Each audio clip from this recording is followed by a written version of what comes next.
Assalamualaikum warahmatullahi wabarakatuh. Waalaikumsalam warahmatullahi wabarakatuh.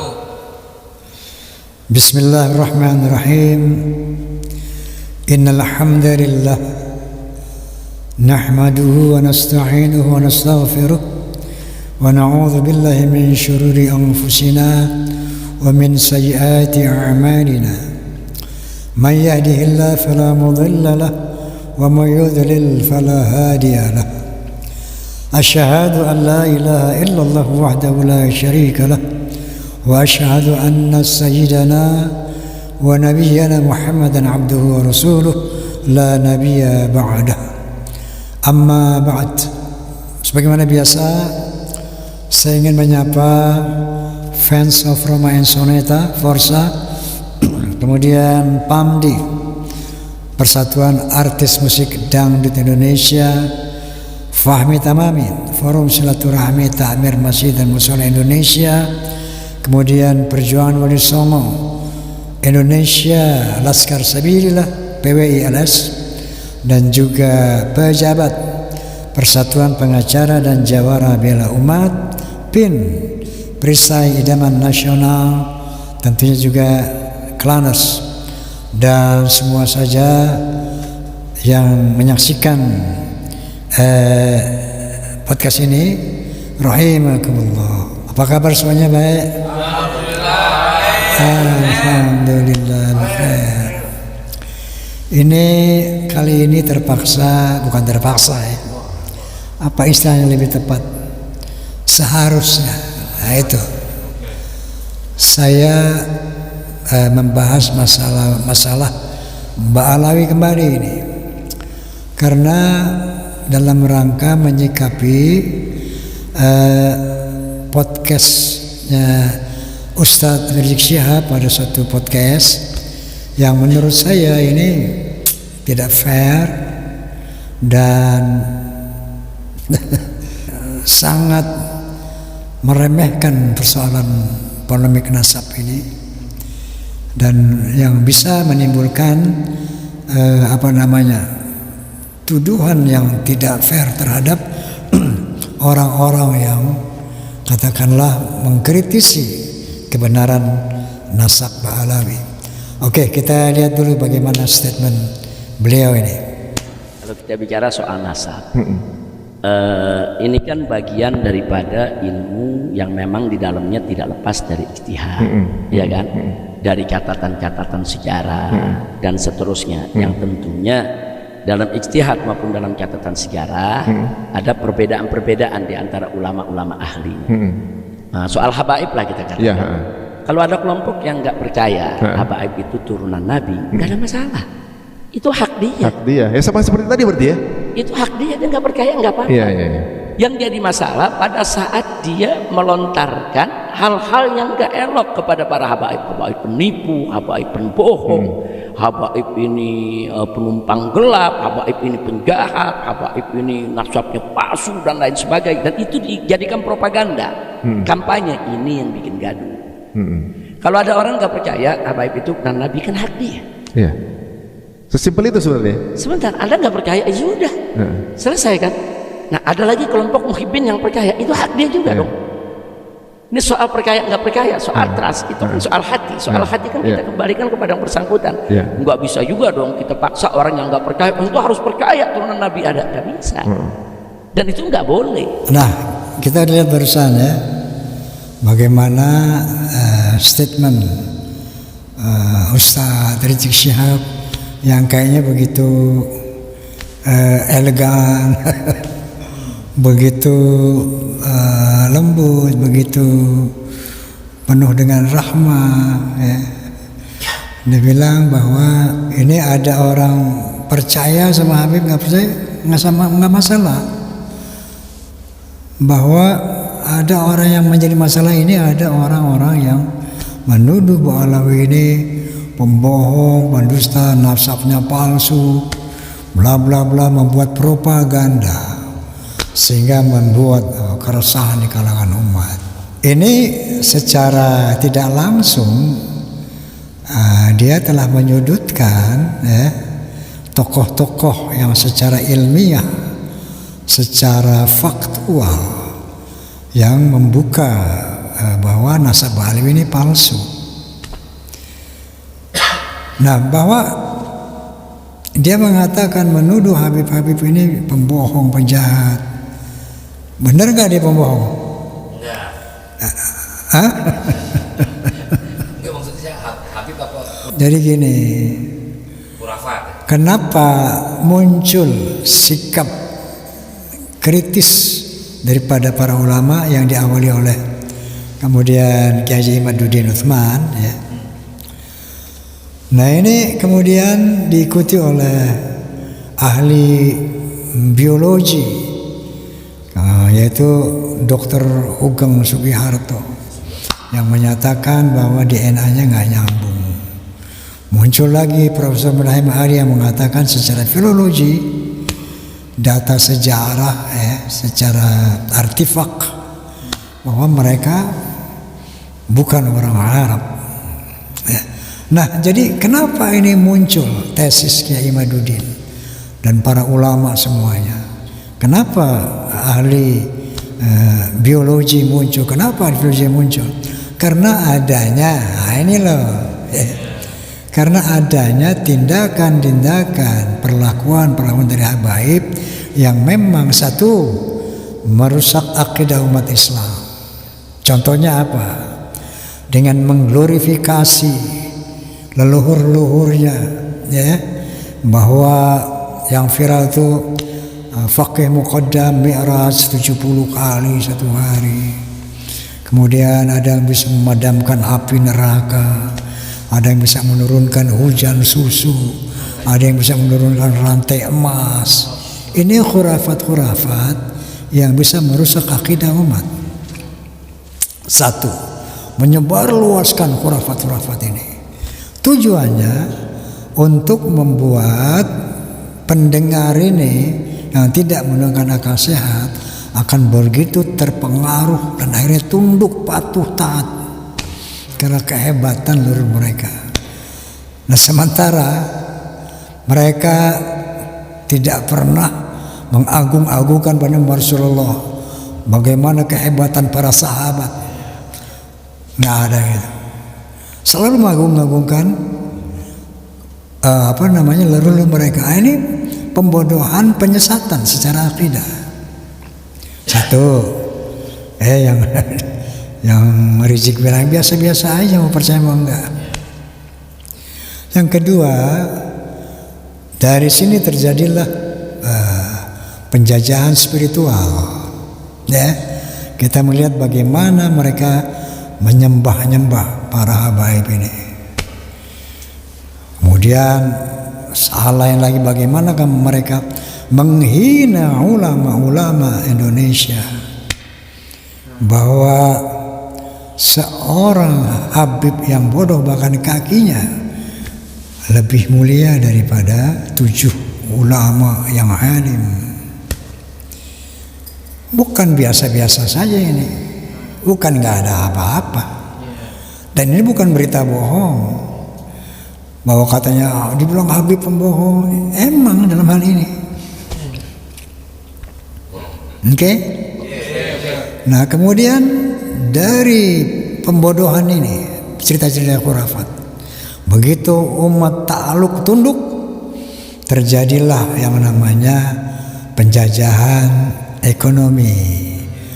Terjadilah dawir-dawir yang menyengsarakan umat. Banyak kita dengar keluhan-keluhan umumnya kiai-kiai yang memang muhibbin mereka. Itu puluhan, ratusan, mungkin ribuan sudah kita dengar. Bagaimana mereka memeras, mendawir para muhibbin ini. Dengan dalih, kalau tidak ngasih saya, nggak dapat syafaat dari Nabi. Bahkan saya tidak akan beri syafaat. Ini kan luar biasa. Sampai terang-terangan di depan rumah, kamu berapa? Buat Rasulullah nih 100 juta. Kamu berapa? 50 juta. Ini hasil daripada pendawiran pembodohan tadi. khurafat-khurafat itu. Maka terjadilah suatu kekaguman umat dan percaya mereka ini turunan Nabi. Dimanfaatkanlah untuk masalah ekonomi mereka. Mereka ingin dimuliakan lebih dari pribumi. Padahal Allah SWT berkali-kali menegaskan inna akramakum indallahi atqakum. Ketinggian derajat manusia di sisi Allah adalah takwamu. Kemuliaan manusia takwa. Wa qala ta'ala yadan yarfa'illahu alladhina amanu minkum walladhina utul ilma darajat. Allah akan memuliakan, meninggikan derajat orang yang beriman dan berilmu, bukan yang bernasab. Nah, mereka mengatakan lagi, itu orang alim kenapa dikatakan lebih rendah dari habaib yang bodoh sekalipun dia gila? Karena ilmu orang-orang itu, kalau dia gila ilmunya hilang. Tapi yang namanya habib, begitu ilmunya hilang, zatnya tetap lebih mulia.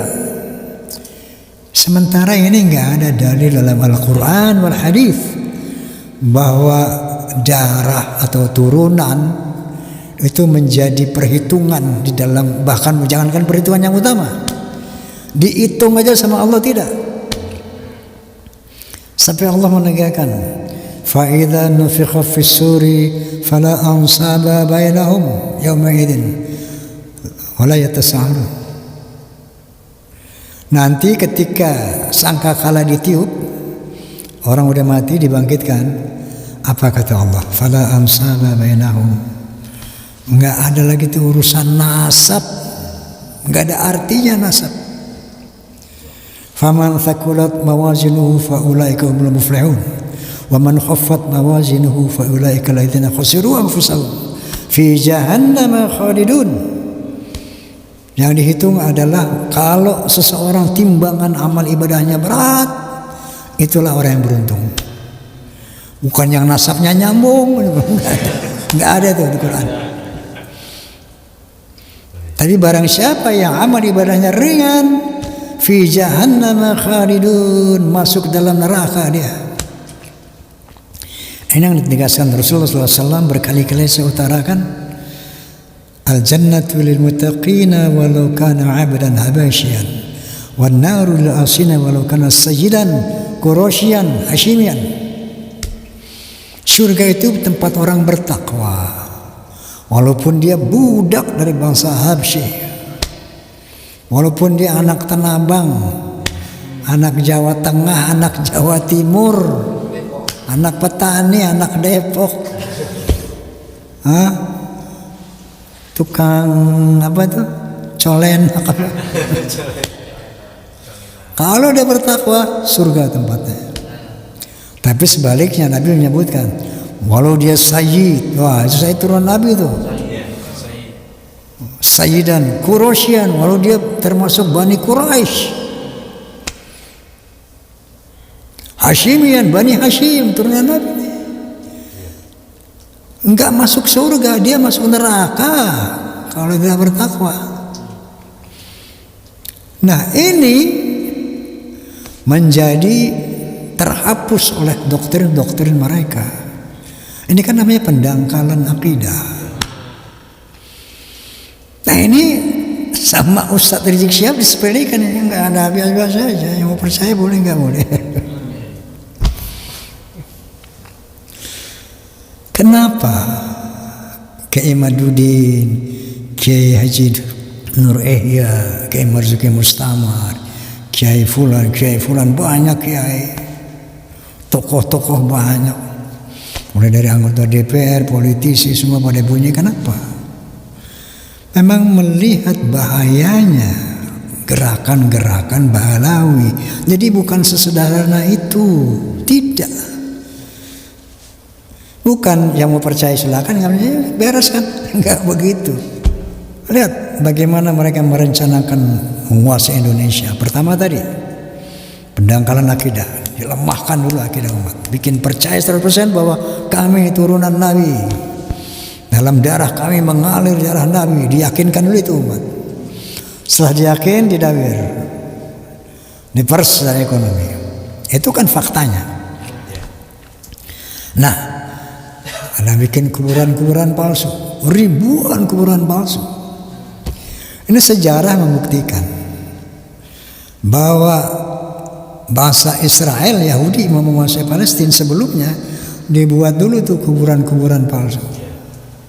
Untuk apa? Ini dulu, tanah ini dulu milik leluhur kami. Lihat kuburan-kuburan orang-orang Yahudi, Israel. Ini tanah leluhur kami. Ternyata tujuan kuburan palsu itu persis. Ribuan kuburan palsu di Indonesia. Yang alhamdulillah sekarang sudah banyak dibongkar, walaupun belum semua. Ini kan untuk apa? Lihat tuh, kaum Ba'alawi datang dulu untuk mengislamkan antum Indonesia. Kalau kita nggak datang, ente masih menyembah pohon. Kalau aneh nggak datang, ente masih dijajah Belanda. Kamilah yang mengislamkan Anda. Lihat tuh kuburan-kuburan tuh, leluhur kami tersebar di mana-mana. Itu bukti bahwa leluhur kami dulu telah berada di sini. Kan itu tujuannya. Apa ini sederhana? Nah, dari sana kuburan palsu tujuannya untuk apa? Bahwa itu tadi, akhirnya mereka bisa ngomong Jawa milik pintu Aulia Tarim. Tarim, markasnya Ba'alawi. Jawa milik Aulia Tarim. Setelah dibuatnya kuburan-kuburan palsu, dia berani mengatakan gitu. Kemudian selanjutnya apa yang dibilang? Indonesia milik Aulia Tarim. Apakah ini soal biasa-biasa saja? Apa ini sepele? Apa ini sederhana? Sebagaimana Rizik Syihab bilang, seakan-akan ini soal kecil kok, yang percaya silahkan, ini gitu. Enggak begitu, Ustaz. Masya Allah. Jadi seakan-akan kita yang tertuduh ini, yang memberikan pencerahan kepada umat tertuduh. Mereka membuat propaganda. Artinya propaganda itu hal yang bohong, yang nggak benar. Kita sebarkan untuk memprovokasi. Kemudian hal lain, bahwa umat harus tahu ketika ada orang yang mengaku nabi, cucu nabi, dia harus mampu membuktikan dirinya dengan apa? Data sejarah, data DNA, kemudian data-data apa namanya, manuskrip, data filologi. Ini semuanya nggak terpenuhi. Kenapa ini dikejar oleh para ulama yang peduli terhadap umat dan bangsa Indonesia? Kalau enggak, ini bahaya. Kalau mereka tidak dibuka kedoknya, ini berbahaya untuk umat dan bangsa Indonesia. Jadi tidak sesederhana itu, Ustaz. Ini masalah besar untuk umat dan bangsa. Jangan disederhanakan. Iya, yang percaya Habib silakan, yang nggak silakan, nggak ada masalah. Kan main. Setelah ini terbongkar semuanya, bahwa secara manuskrip, ilmu nasab, data sejarah dari abad ke-4 sampai abad ke-9 tidak terbukti Ubaidillah yang mereka akui itu eksistensinya. Tes DNA, kan beliau sendiri yang bilang, ayo tes DNA, tes DNA. Mestinya sebelum ngomong begitu, tes DNA dulu ente Ustaz. Karena itu perintah antum kepada seluruh umat Islam yang ngaku-ngaku turunan Nabi, diperintah oleh Habibana Rizik Syihab, ayo periksa DNA. Mestinya Anda perintahkan Rabitah Alawiyah tes DNA. Para Habib, ayo tes DNA, kita buktikan. Nah, kita benar turunan Nabi. Ini gue kasih jempol 2. Ini nggak dilakukan setelah dari data sejarah nggak mampu melakukan antitesis. 12 pertanyaan Kiai Imaduddin sampai sekarang nggak terjawab. Nah, kemudian tes DNA tidak dilaksanakan sampai sekarang, bahkan sekarang digaungkan haram tes DNA. Ini kan semakin membuka mata umat bahwa kamu memang bukan turunan Nabi. Kalau saja mereka turunan Nabi, pasti mereka akan melakukan tes DNA. Dan itu perintah imam besar mereka sendiri. Nah, setelah ini bergulir, ternyata dari kaum Ba'alawi tidak mampu melakukan antitesis, tidak mampu membuktikan secara DNA, secara filologi. Akhirnya ini yang bunyi. Sebenarnya ini kan sederhana saja. Yang mengakui silakan akui, nggak ada masalah. Yang nggak ngaku silakan. Kayaknya ngentengin banget gitu. Dan fakta-fakta lain. Rizik Syihab selalu menuding kelompok Kiai Imaduddin CS sebagai pengadu domba. Dia pengadu domba umat, pemecah belah umat. Menuduh begal nasab. Siapa yang begal itu apa sih? Ngerti nggak begal? Begal apa? Pencuri, perampok, mengambil hak orang dengan paksa. Kiai Imad dan teman-teman disitu begal nasab. Apa yang dibegal? Apa Kiai Imad dan kawan-kawan kemudian akulah turunan Nabi bukan kamu? Kan nggak begitu. Kamu bukan aku nih, sehingga nasab kamu aku ambil. Nah, itu begal. Begal itu adalah mengambil sesuatu yang bukan haknya. Bukan turunan Nabi, ngaku turunan, ini begal yang sebenar. Nah, jadi Masya Allah, itu satu hal, satu sisi. Sisi lain, saya melihat dari statement Rizik Syihab ini bahwa mereka sudah tidak lagi berani frontal dari caci maki, dari menghujat sampai ngajak perang. Perangnya nggak jadi-jadi.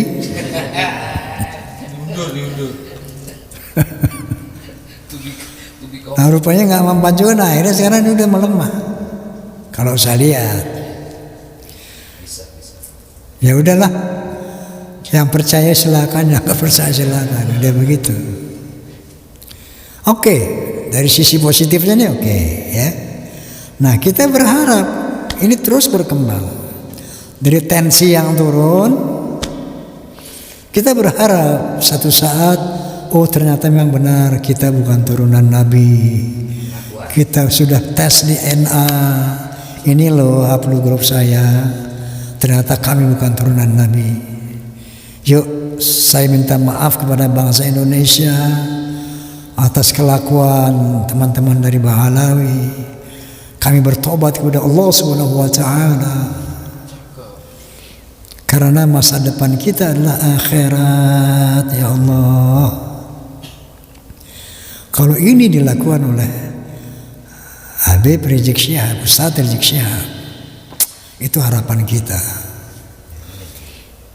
Udah turun level ini kan. 2 kali keras marah perang, turun sekarang ya. Yang ngaku silakan, yang ngaku. Udah turun nih, udah bagus tuh. Ya walaupun fitnah dikit lah, ini propaganda. Nah, kita berharap selanjutnya meningkat terus tuh kesadarannya. Diam-diam tes DNA deh. Bertiga aja ya.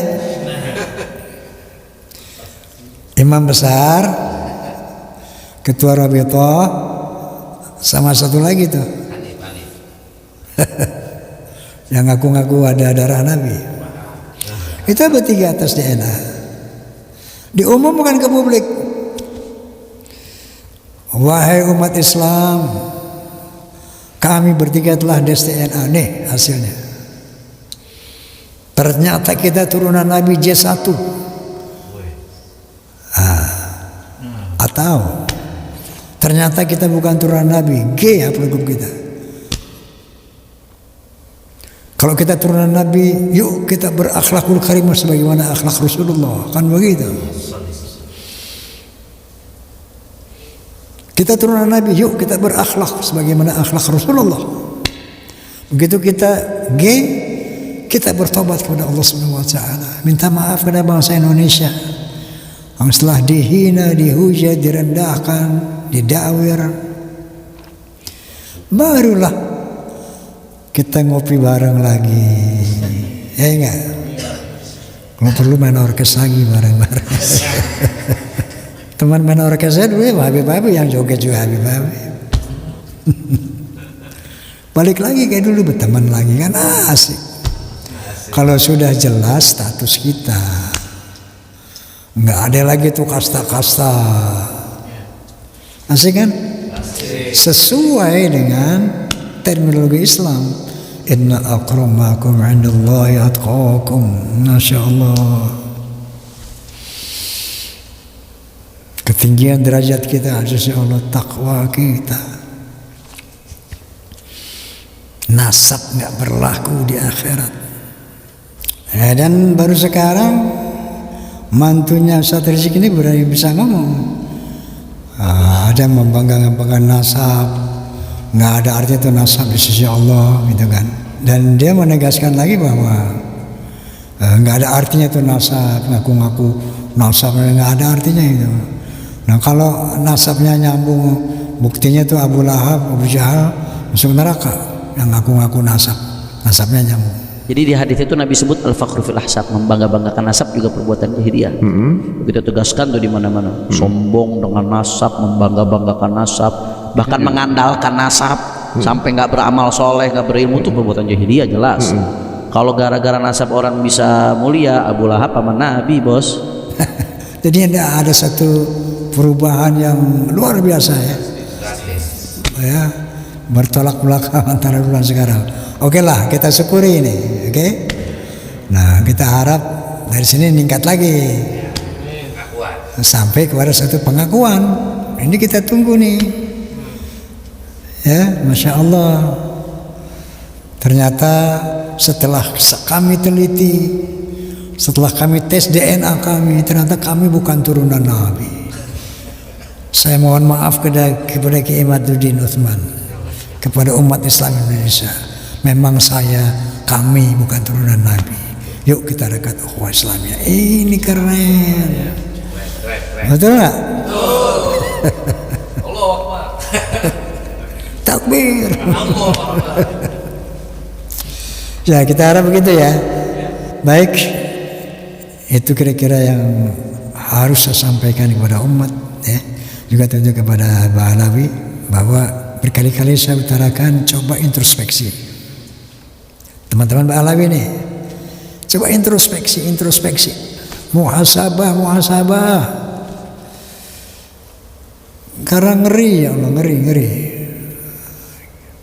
Kalau kita nggak periksa keberadaan kita ini dengan benar sementara ada polemik, kita betul-betul menutup kebenaran dengan ego yang akan merugikan kita sendiri. Ya semoga tensi Ustaz Rizik yang mudah-mudahan turun terus sampai kepada pengakuan kami bukan turunan Nabi. Yuk kita bersaudara lagi. Wallahul muwaffiq ila al-thoriq. Billahi taufiq wal hidayah. Wassalamualaikum warahmatullahi wabarakatuh. Waalaikumsalam warahmatullahi wabarakatuh.